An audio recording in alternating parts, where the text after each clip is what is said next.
Нова ресурсна соба за учениците со попреченост е отворена во просториите на основното училиште Димо Хаџидимов во Влае. Оваа сензорна соба има за цел да го улесни воспитно-образовниот процес на учениците со попреченост во моментите додека следат наставата. Ресурсната просторија или сензорната соба е опремена со посебни реквизити, сензорно осветлување, дидактички материјали, играчки, коцки, сложувалки, таблет, телевизор.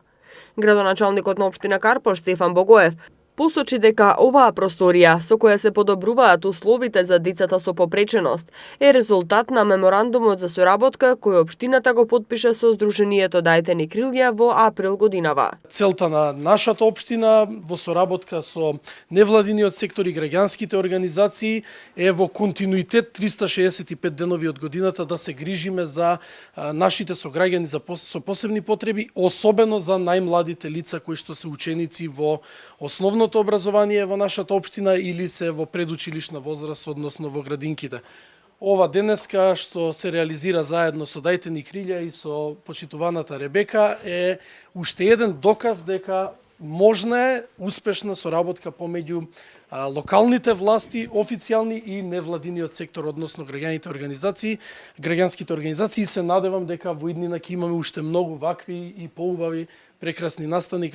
преку кои што ќе им помагаме особено на нашите најмлади сограѓани со посебни потреби. Председателката на Сдруженијето Дајтени крилја, Ребека Јанковска-Ристески, која е заслужна за создавањето на оваа сензорна соба, изрази голема благодарност до сите кои помогнаа да се направи оваа сензорна соба, која ќе биде од голема корист за децата со попреченост. Присрехни сме затоа што го направивме ова, навистина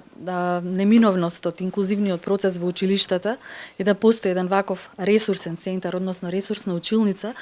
која што од време на време ќе им биде од корист на лицата со попреченост, каде што тие ќе можат по еден час, по половина час да поминуваат време, затоа што најчесто се случува да овие дечиња немаат секогаш трпение да ги истераат сите 4 или 5 часа, сакаат да излезат и тогаш да не се случи нели да шетаат по ходници, да се во други училници или надвор, да има каде да дојдат, а исто така и на нивен соодветен начин да им се помогне во совладување на материјалите што ги имаат за учење, затоа што во оваа училница ќе има нели помошни средства, дидактички материјали кои што се специјално за нив наменети. Ваква сензорна соба неодамна беше отворена и во основното училиште Јана Москоменски, а следното училиште кое ќе добие ресурсна просторија или сензорна соба, која ќе биде трета по ред, е основното училиште Владо Тасевски во Козле.